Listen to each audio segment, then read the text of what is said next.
Well, good afternoon, everyone. Before we get started, I just wanted to recognize I lost my first college head football coach last week in Daryl Mudra, and Mudra taught me so much as a player. And I was only with Daryl for a couple years, but he had a huge impact on my life, and it was sad for me to lose Coach. 93 years old, unbelievable life he lived in football. He started the national championship tradition at North Dakota State in the 60s. And I didn't know that when I played for him in the 80s at Northern Iowa until I went back to North Dakota State and the impact that he had on that football program, that community, as well as Eastern Illinois, Western Illinois, Northern Iowa, all these schools, and had a number of opportunities to visit with him over the last 10 years. Probably not the last 2 or 3, though, because of some health issues that Daryl had. But Terry Allen, who I also played for, and I have communicated a lot about how Coach was doing and what a great life Daryl lived. And thankful I had the opportunity to play for him and get to know him. And just want to rest in peace, Coach. He meant the world to me. Great game by our guys on Saturday. Phenomenal effort, great poise. We didn't panic. We started fast like we needed to. They came back like I knew they would, and we found a way to continue to keep answering the bell when it got close and never got behind. I think that was really important with the crowd the way it was and us not losing the lead. Continued to stay a step ahead and getting an extra possession and getting a field goal before half or a big kick return and getting another score when we were losing the momentum. And then second half, putting a couple of big drives together as well as the defense. Even though we didn't play exceptionally well on defense, we played well at critical times and against one of the best offenses in college football to force a couple of punts in our territory, which really changed, I think, some of the momentum that they had. And then we were able to continue to keep that 2-score lead till the very end. So proud of the guys. We talked about it yesterday as really 12 one-week seasons in college football. And that's what it is, guys. It doesn't matter if it's what league it's in, what conference it's in. Anybody can beat anybody. So you better prepare, better have great preparation, focus, and this week it's no different with Texas Tech. So be an exciting week for us at home on Ag Day here at K-State. Excited about our agriculture background and being an ag school and being a land-grant university. It's going to be a special day here at the Bill.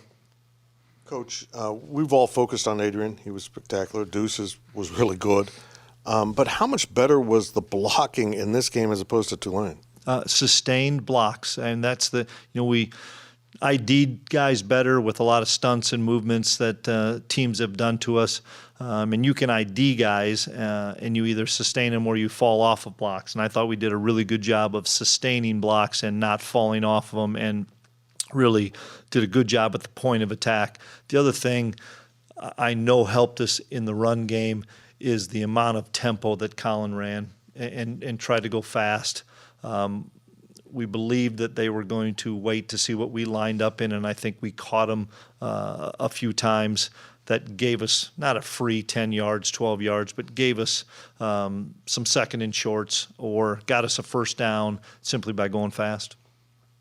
And when you go back and look at the film of what Texas Tech did to Texas, how impressive was it? Very impressive. Got down and sign of a really good football team, guys that believe, and I know they're really well coached. So when they were down and found the resolve to continue to fight and stay in it till the bitter end, and then find a way to win it in overtime, and it was a huge win for Joey and his got a signature win right away. Any thoughts on this game was pre-designated for the streaming service? Every other game was put on hold, but this game, and this is a significant game now in the conference race. Yeah. I don't ever think about that, probably like you do, Fitz.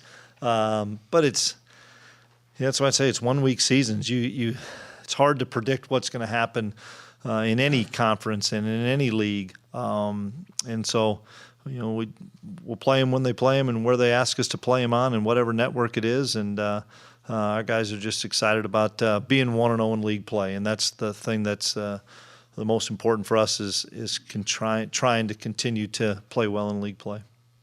Chris, do you have an injury update on us for three guys, Drake, Cheatham, Nate Matlack, and Andrew Leingang? Yeah. Andrew is still out indefinitely. We're trying to learn more from the docs. I really can't get into what it is, but we're trying to learn more this week. I can't tell you if he'll be available. We're still waiting on some more appointments and tests for him. Drake will be fine. And Nate played just a couple of plays on Saturday and couldn't be effective the way that Nate feels like he can be. And I think that helped us because we were smart enough, athletic training staff, to shut him down. So I think it'll help him this week be more healthy. You mentioned tempo here already today. Texas Tech goes as fast as anybody in the country. I think they got 100 plays against Texas. Do you go fast against him, or do you go contrarian and try to slow it down? Yeah. In the past, I'd have said we had to probably slow it down. But for our offense to be successful, they need to be in rhythm. And the one way you get in rhythm is by going faster. And we were able to slow it down when we needed to. I think CK had a great plan of when to go fast and when to slow it down. And we have to continue to mix that up. The thing that I hope, I haven't looked, you guys know it better than I do. I don't know what the temperature is going to be like at 11 o'clock on Saturday morning. I know last week it was 90 on the field, and it was hot. Our guys were gassed. The big thing for us, whether you go fast, whether you go slow, you better convert 3rd and 4th down. And we were 10 of 19, and they were 5 of 15. That resulted in us hanging on to the football, I think, 9 more minutes. If we'd have had 25 more plays and lost those 9 minutes, I don't know where we would have found them, especially on the defensive front. So if you're going fast and still moving the chains, I think it's great. You did play, because of that heat, you played a lot more guys on defense in that last game. Was there anybody who got extra playing time and impressed you while they were out there? TJ Smith I thought played well and did some really good things. TJ was coming off of an injury and wasn't probably – I know he didn't even play the first game, and then wasn't probably full go, and now he's getting back. And that'll help us because TJ's a good football player that probably got to get more reps to even that out with Kobe, because Kobe's playing really well, but he's playing an awful lot. Nick Allen played some Mike, played some Will. Cody Stufflebean came in, played some plays. Pick played more plays because of Nate. My man Uso played a couple of big-time snaps, and he's going to get more snaps probably. But Eli's a difference maker in there, and we were excited to see what Uso could do because he can help us. After the game, I asked Julius Brents about delivering hits to send a message to their receivers, kind of broke into a big grin.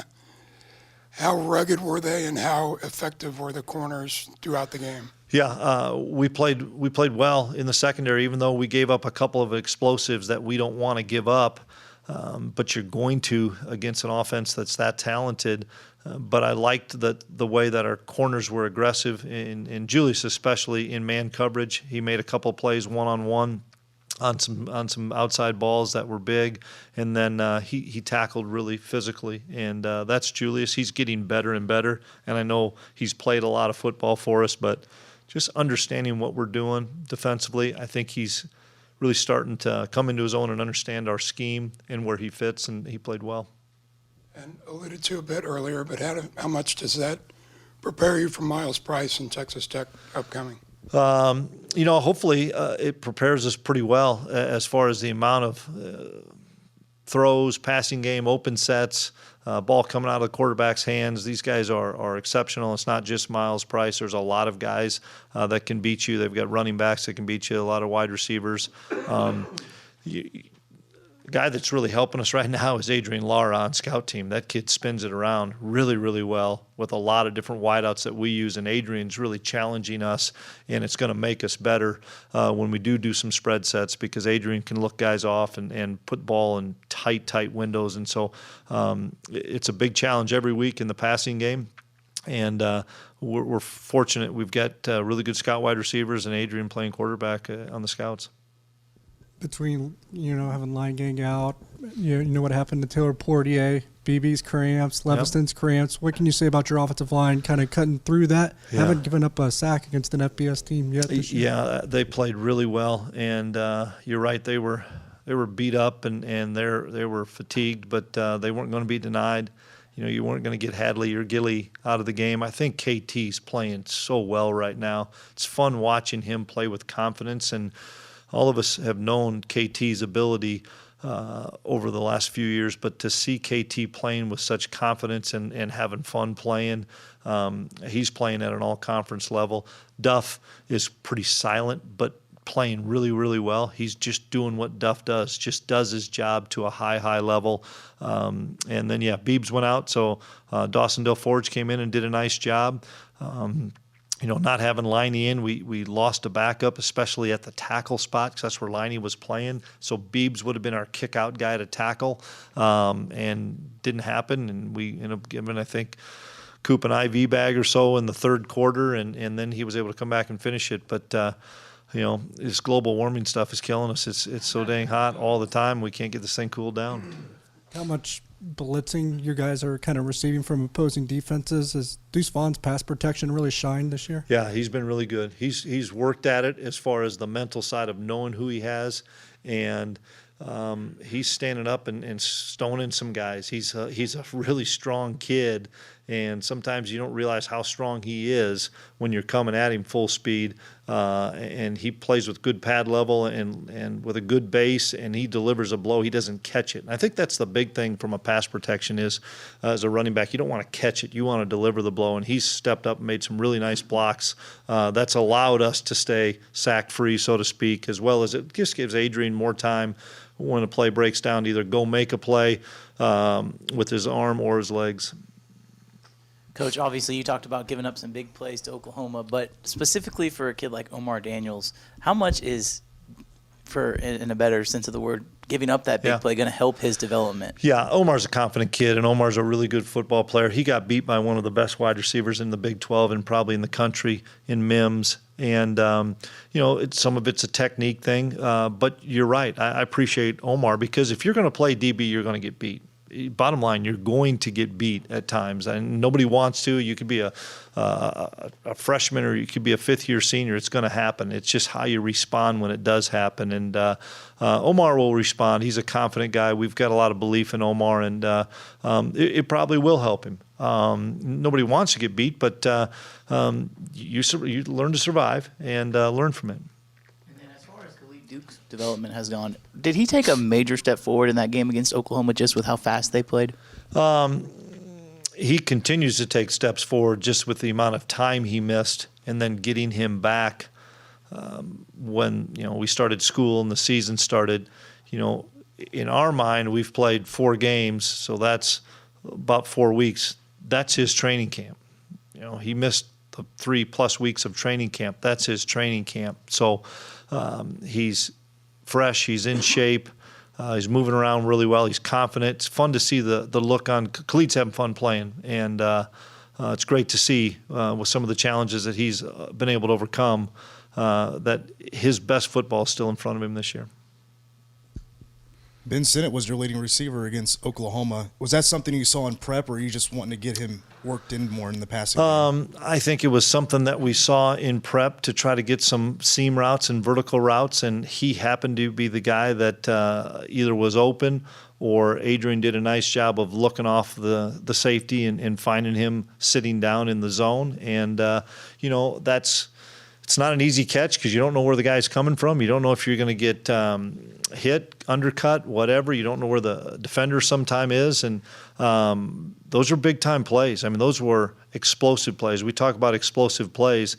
the two seam routes that I know he had, I think one was on the first drive that set us up for a score, and then another one came when we were maybe tied or had to have a drive, and made some kids. He carried some guys. He's a big guy. He carried some guys for 5, 6, 7 more yards. But it was good to see Ben add some things to our passing game with our wide receivers, who all played well. And with Texas Tech at quarterback, I think it's a very slim to none chance that Tyler Shuck plays, but are you dedicating any prep time towards him? We've got to watch the film. It's hard to beat Texas and make a change. I don't know if they will or not. That's coaches. Joey's got to decide that. But we'll watch the film because I think there are some differences between the two guys. But Smith's playing really, really well right now, and played, I think, dynamite against Texas. So obviously that's more of our focal point. But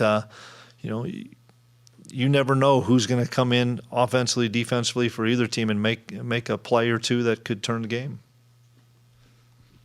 And I think on the 55-yard run, Adrian pulled the ball down, but I was wondering how many of his runs were design plays, and also how his threat as a runner, how much does that maybe open things up for Deuce a little bit? Well, it definitely opens things up. I think we can all see that. The touchdown runs were all designed runs. The long run obviously wasn't a design run. We had, just talking on the headsets with CK, we were going to try to run 4 vertical again and see if we could throw a seam ball for 15 or 20 yards, and they did a good job covering the seams. And I think Adrian, which I was so appreciative of, had the mindset that if the seam was covered, I'm gone, because we couldn't have thrown a shorter comeback if the seams were covered and probably gotten the first down, and we'd have punted in a 1-score game. And so once he saw the seams being taken away, I think that lifted some of the underneath coverage out of there. And then when he took off and ran, he just had to beat one guy to get to the corner. And then I think the thing that impressed all of us and what we were all wanting to see, and we did see, was he put it in another gear in the fourth quarter. And that was a gear that I had seen and knew was in him. And he knew it was in him, and to have that second gear and to split the safeties and outrun everybody, and then just the smartness of sliding and keeping the ball in play so that the clock had to keep running, because we knew at that time it became, whether we got a touchdown or field goal, it became a clock issue and possessions and timeouts left. Can you describe, as a defensive coach, the most difficult part about preparing for an air raid offense that throws the ball 55, 60 times a game? Yeah, just trying to keep the ball in front of you. Trying not to give up explosive plays is the first thing. There's a lot of motions, a lot of what we call formation into the boundary, where they're stacking receivers to the short side, trying to just outnumber you and trying to make sure that we, can even out the numbers, so to speak. You have to be able to get a pass rush. It's always sometimes hard to get a pass rush because the ball comes out. But if you don't try to get a pass rush, then they're not going to have the ball come out, and then they're going to hold it for a little bit. There's a lot of different things. And so, for Coach Klieman and that defensive staff, it's trying to change some things up. You've got to be able to play man. You've got to be able to play zone. You've got to be able to pressure. You've got to be able to drop H. You have to keep changing the picture, which seems like an easy thing to do. But when the tempo is as fast as it is, you probably got to limit some of your calls. And I know Oklahoma's offense is based a little bit more on finding success on the ground, running the ball, but it is still based on explosive plays through the air. Is there any benefit towards playing an offense like Oklahoma and then being able to transition game plan-wise into Tech? Yeah, I think the systems are a little bit different, but the tempo is not. So the tempo helps us. And the fact that we had to get ready to go right away again. But, the systems are a little bit different. These guys can still run the ball. They've got 2 really good running backs that have been around there a long time and have been productive for a long time. So it's not one of those things where you can say, we're going to drop everybody and just say you're going to run the ball. That's the first thing we have to try to do is shut down the run game as best we can, or at least control it. I shouldn't say shut it down. I don't think you're going to shut it down. Just control it so that, once again, you're not having those 2nd and 4s and explosive plays given up. And then After the game, you said we're not looking at Texas Tech at all, but I know you kind of follow this 24-hour rule. Mm-hmm. What was that transition like for you and the rest of your staff and players on Sunday? Yeah, well, the 24-hour rule came into about a 6-hour rule. Because by the time we got home, thanks Dr. Trace and the Pride for being here at Veneer. When we got back, our kids loved that. Like that's one of the neatest traditions that is around in college football, and to see guys like Josh Hayes and Kobe Savage and Adrian and any new player come back to Veneer and see the droves of band members and cheer squad, and that's special. And I can't thank Dr. Trace enough for getting that done. But so we get home at 3 or 4 in the morning, and had a TV show to do in the morning, so didn't sleep a whole lot on Saturday night, and was back here ready to get to work. And so someday we'll get caught up. But you're fortunate to win, and when you play on the road at night, that's the disadvantage. You've not coaches will bounce back. We'll find a way to bounce back. It's the players that are going to bed at 3 and 4 in the morning. We have treatment on Sunday. They don't have anything after that, but then we're practicing Monday, practicing Tuesday, Wednesday. I mean, it's a normal week, and your bodies are beat up anyway, and you got to get your bodies back, and that's our main focus this week is getting the players' bodies back. Coaches will get their bodies back, but the players got to get them back. Kobe Savage was named Big 12 Newcomer of the Week. I was just curious what you could say about Kobe. Yeah, Kobe's been a great addition for us. We knew it in the spring when we brought him here because of his energy and love for football, and he just has continued to improve from spring to summer and then through fall camp. But if you'd track him for a day, when that kid doesn't sit, doesn't probably sleep a whole lot, that kid is always doing something football, whether it's recovery to doing extra drills after practice, or I remember coming up here on a Friday, Saturday during June when we'd have recruits up here and it's 90-some degrees out, and he and a handful of guys are out there working out all the friggin' time in the heat to the amount of time he sits in Coach Klieman's office and just talks ball. It's fun because he's reaping the rewards, but he's put the work and the effort in, and so it's neat when a kid has the success that he surely has earned. Another thing, speaking to his dad this morning, one of the things that really that they really appreciated was the opportunity to meet you that first day on the recruiting trip. I was wondering maybe the message you sent to them, or what you might recall of that visit. Great family for starters, and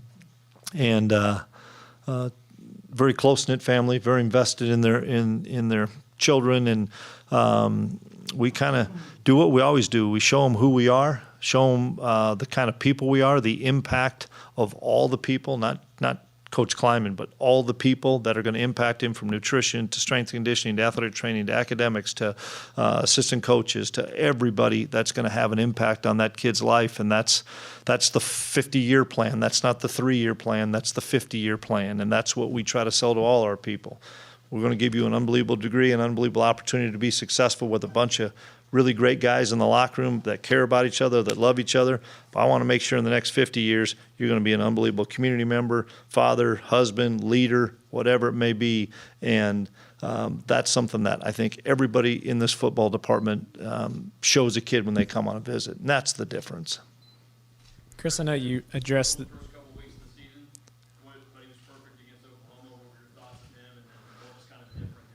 I'm sorry, I kind of missed it because Kelly's asking the question again. Chris Tennant struggled Oh. the first couple weeks of the season, was perfect against Oklahoma. What was different about that and what you see? I appreciate you asking about Chris. His mindset never changes, and I just love the way he approaches things. He never gets too high. He never gets too low. Chris and I both know he needs to make the short field goals he has. There's no reason for me to go up and yell at the kid and say, "What the heck you doing?" It's like missing a 4-foot putt. Everybody misses them. Well, Gene doesn't, but most people do. I don't usually have 4 foot. And Chris just continued to work, and that's all he did. And I don't care. I don't even know what the distance of the field goals were. That place was rocking. and he didn't flinch, and he banged them through with confidence. And I'm excited for Chris because we all know what kind of leg he has and what athlete is. I'm excited for his future. I know you talked about it briefly after the game, but when you get in those substitution patterns with another team and you see him subbing late, is that something you do work on each week, saying like, all right, there's 20 seconds on the clock, you get out there and take 18 seconds here? Absolutely. You have to. I mean, that's the rule, and they put the rule in play that if you substitute, you have time to match that substitution. And we knew it was a critical situation, and they substituted late, and I screamed in the headset, send somebody, send somebody. And Buddy did the perfect thing and sent a defensive end for a defensive end, and those kids don't run 4-4. So it's going to take them a little while to get out there and then take them a while to get back. And then I think they substituted again another guy. I mean, you hate it as an offensive coach, but that's the rule.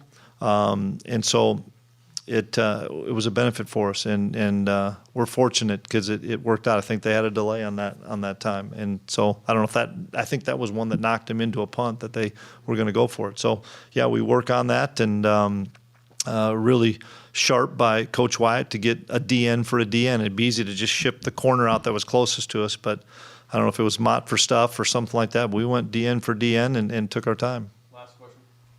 Was there anything that you maybe didn't notice or didn't get a chance to appreciate on the field about Adrian's performance that, looking back over film, really stood out to you? The calmness that he had, the confidence that he had, nothing rattled him. And we were able to get to the line of scrimmage most of the time soon enough that he didn't like something. He was calm, came up, made some changes to some plays, and got us in the right call. That was the cool thing that I saw in front of 84,000 people, that he's just like, all right, I got this under control. Coach, real quick. You had a birthday today. You're over 50. It is Prostate Cancer Awareness Month. Have you had your PSA scored? Yes, I have. Thank you.